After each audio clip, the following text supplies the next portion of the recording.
হে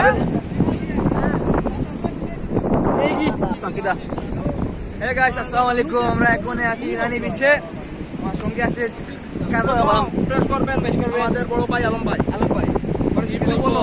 আলম ভাই কিছু কয় এখন। আলম ভাই কি বলবো, মানে কিলা লাগে তোমার এখন? আমার কাছে এই ভিউটা আলাদা একটা সুন্দর আপনারা কেমন আলম? ছোট ছোট ভাইদেরকে নিয়ে এসেছি, তারা উপভোগ করতেছে এই সাগরের পাড়, দরিয়ার পাড়টা, আর আমরা সবাই করতেছি। যারাই আসছি মানে আমরা সুন্দরভাবে মহব্বত, মায়া মহব্বতের ভিতরে আমরা দরিয়ার পাড়টা দেখতে এসেছি।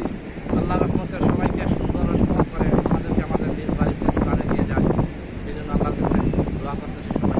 জসিম ভাই কিছু কই দেন? রহিম ভাই, আপনি আসেন, আপনি কিছু বলেন। কইলা ভাই তোমার দুবাই, আমি কি বলবো ভাই? ফিলিংসটা কিলা ভাই? কি বলবো ভাই? গেছিলাম নৌকাটায় ছবি তুলতে। দুবাই পরে আপনার ফিলিংস কেমন? ওই নৌকাটায় ছবি তুলতে গেছিলাম। হ্যাঁ। ও বলছে কি জানেন যে 10 টাকা ওরে ছবি, একটা ছবি 10 টাকা দেওয়ার লাগবে। তারপর আপনি কি বললেন? তারপর আপনি কি বললেন? আমরা বললাম যে তোমাকে আর 10 টাকা দিয়ে আমাদের ওই ছবিটা, তোমার নৌকার ছবিটা এখানে নেওয়ার প্রয়োজন নেই। সিলেট নোয়াখালী। ঠিক আছে ভাইয়া, ঠিক আছে, ওকে ধন্যবাদ। আইও, আইও।